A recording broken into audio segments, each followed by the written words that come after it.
It's a great day at the Academy of Scholars, and welcome to episode 7 of Scholarly Speaking Live with Dr. Stacy Lambert Johnson, Director of Student Success at the Academy of Scholars. I am Benny Crane Jr., the Assistant Director of Student Success. Today's topic will discuss why moms matter.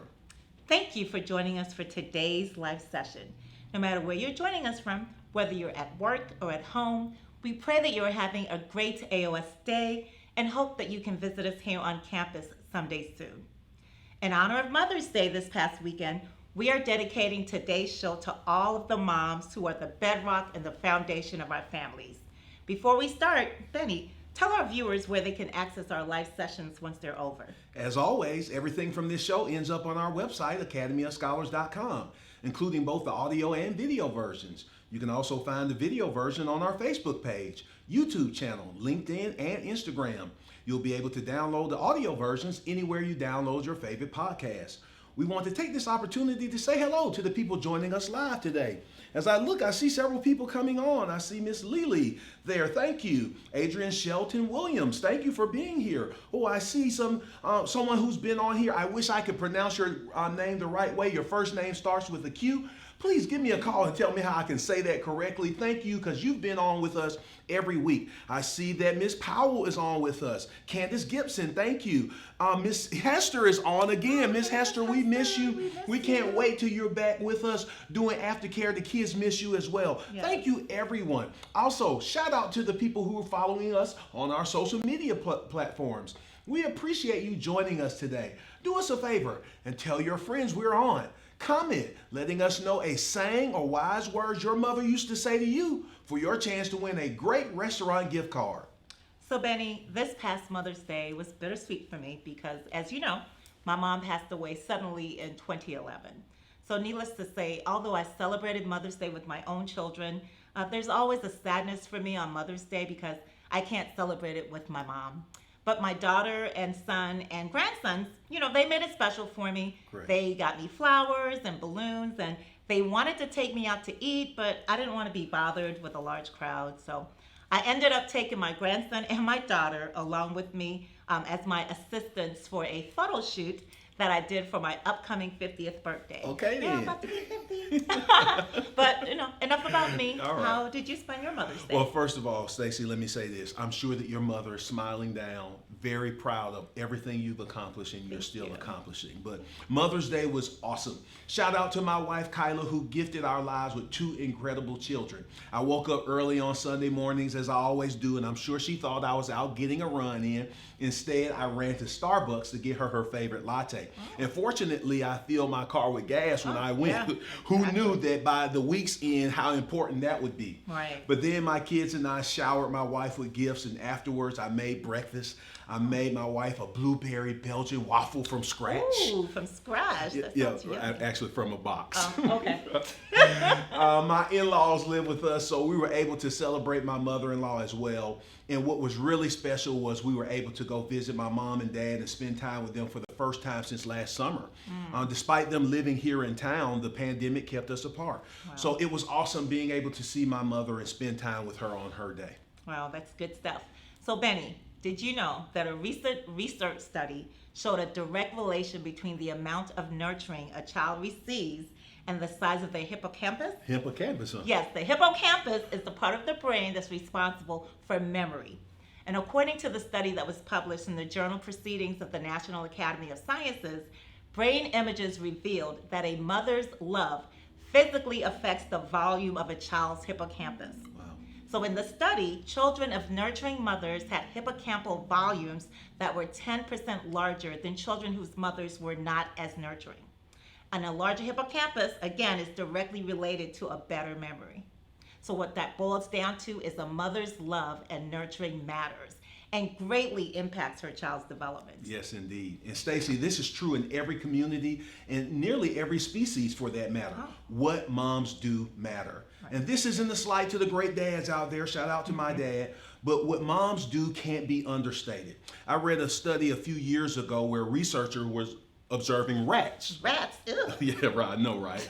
But their observations showed that rats with mothers that licked and groomed them the most often grew up to be more happy and calm, whereas those who were ignored and not nurtured by their mothers suffered more anxiety and were much more prone to disease. Now, this doesn't mean that we should... Oh, we don't lick our kids? No, we don't have to lick our kids more. What this licking and grooming amounted to was nurture. So children growing up having more nurture have greater mental health when nurtured by their mothers. Wow. So we know that a mother's love matters. Yes. And one way that our mothers showed their love when we were growing up is that they gave us advice, right? Sometimes the advice was direct, like, eat your vegetables, they'll make you stronger. Yeah. But most of the time, the advice was indirect, quotes or sayings.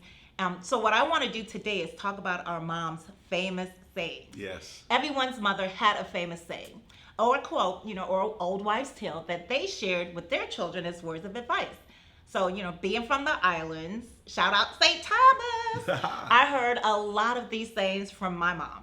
The one that sticks out the most is, if you lay with dogs, you'll get up with fleas. It's funny because when I was growing up, I heard her say this a lot to my siblings and I when we were teenagers, and we would introduce her to our friends. And I was always confused and wondered, why is she saying this? She doesn't even know my friends. But guess what? She was always right. She was always right. Moms have a sixth sense that is like a superpower. But I think that's what makes us moms, so special. Yes. What about you, Benny? What famous quotes can you recall your mom saying to you when you were growing up? Well, Stacy, my mother is best described as a strong woman of God. I don't think anyone who knows Becky Crane would describe her any other way. If you need to hear from the Lord, give my mother a call. When she calls on the Lord, he answers her call every time. Wow. So when I think of my mother growing up, most of what she said had this religious tone to it. But what sticks out most, and this is likely has shaped my optimistic, never say die attitude about life, was hearing my mother say, "The devil is a lie." Now, I don't know if my mother was literally saying the devil is a lie, and that was her AAVE, or was she saying the devil is a liar, and I wasn't hearing her enunciate the Either way, my mother would not accept bad news. She believed if God is for us, then who can be against us? And as a result, she wasn't accepting anything other than good, because God will always work everything out. Wow. So, Benny, let me ask you a question. What's the AAVE? What's AVE? Yeah, what's that? AAVE, African American Vernacular English. To be honest, I just heard that term last week for the first time. But I think back in the 90s, they used to call it Ebonics. Oh. Right? In the early aughts, it was Black English. Now it's AAVE, African American Vernacular English. Yes. Wow. You know what? Your mom, the view that she had on life, that she was able to pass it on to you, that's amazing. Yes. I found a funny article that shared the top 10 sayings of moms. So I'll share that with you guys. I'll start with number 10 and work my way down to number 1. So right. Number 10, top sayings of moms. Close the front door. I'm not paying to heat the whole neighborhood. I heard that one. Number 9, do I look like Boo Boo the Fool? I don't know how many of you heard that. Number 8, top sayings of moms. Do you have McDonald's money? It's always McDonald's. Right? Y'all want to go to McDonald's? The kids love McDonald's. Number 7, top sayings of moms. My house, my rules. Number 6, top sayings of moms. You better wipe that look off your face. Wipe it off. Number 5, top sayings of moms. You think money grows on trees? Yeah. I know my kids have heard that plenty of times. Number 4, top sayings of moms. If all your friends jumped off a bridge, would you? Number 3, top sayings of moms. Stop crying or I'll give you something to cry about. Yes. Mm-hmm. Yes. Number 2, a hard head makes a soft behind. And some of them don't use behind. Oh, that's the clean version. Yes, yes. And number 1, top sayings of moms. Because I said so. That's why. Yes, yes. Why? Yeah. And for the record, those are funny things mothers say and not nurturing things they say, right? Funny. So let's talk to some people in the AOS community and see what famous sayings they heard from their moms when they were growing up. My family is from the Caribbean, and a saying that my mother used to always say is, "Who can't hear will always feel." And that basically means like when you don't listen to your parents or your family, there's repercussions that are run down the line. So. My mom still says, "You might be right, but in my mind, I am right." Hear what people say, believe what they show you. My mom used to always look at me and tell me that I was a pretty little black girl. Do your best. If you do your best, there's no room to complain. The one thing my mother has always told me is you go where you celebrate, not where you tolerate. Seldom visits makes for fond memories. My mom still says, if you fail to prepare, then prepare to fail. If you stay ready, you don't have to get ready.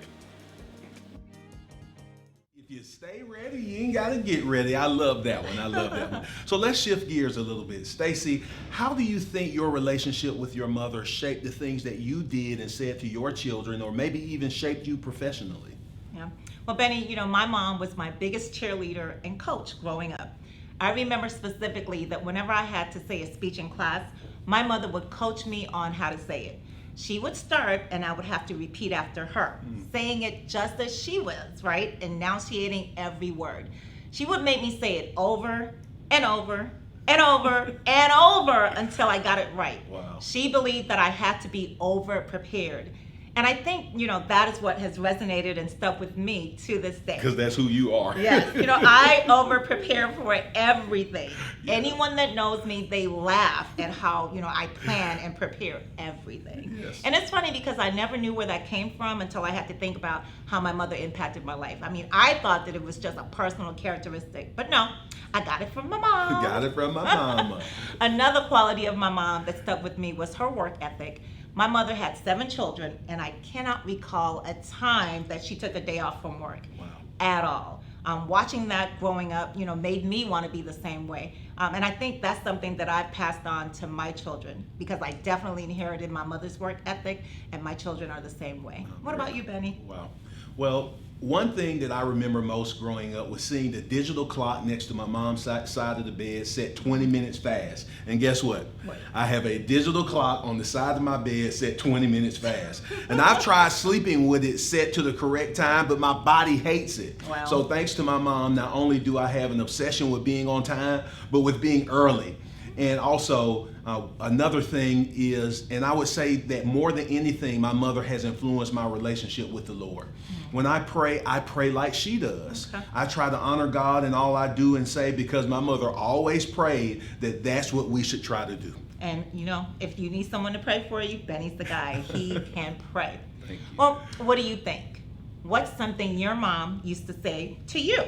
And how did they impact your life? Remember that mom is wow spelled upside down. We all know this. Yes. Please comment and share your thoughts on today's topic. Oh, we have a lot of people chiming in today. I see that Miss James says, treat others how you want to be treated. That's a good one. My mother, of course, as she's quoting the Bible, used to say that a lot. Mm-hmm. I see, stop crying, I'll give you something to cry about, laugh out loud. That's what Miss Hester said. While I see Miss Nolan, Miss Gina Nolan, who is here, says, everybody is not your friend, right? That's true. A good one.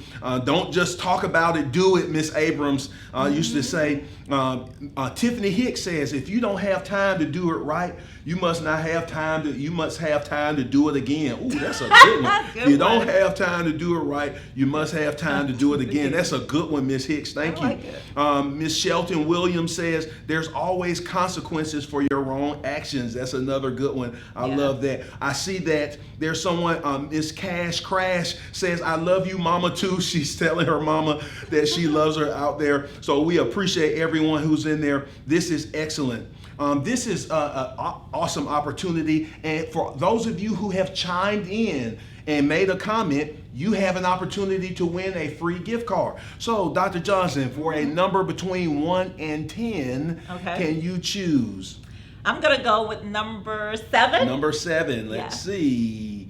That is 1, 2, 3, 4, 5, 6, 7. Donovan Vincent James, congratulations. You win this week's giveaway. Thank you. We appreciate it. The quote from Donovan was, treat others how you want to be treated. Excellent, excellent, excellent. And we appreciate you all for chiming in. I see that there are some people here who are saying that there are some issues. Sorry, we are working on it. It is Facebook Live, right? So sometimes things happen. I hope that you are enjoying this. Tune in with us every Friday at 12:01. Dr. Dr. Johnson and I are trying to give you the best of what makes private school an excellent experience, and hopefully we're getting these things resolved. But it doesn't matter where you are in the world trying to look at this. It doesn't matter. You can give your child access to an exceptional Christian affordable education with the Academy of Scholars Premier Online Learning. Not only does the Academy of Scholars give your child the opportunity to engage in school at their own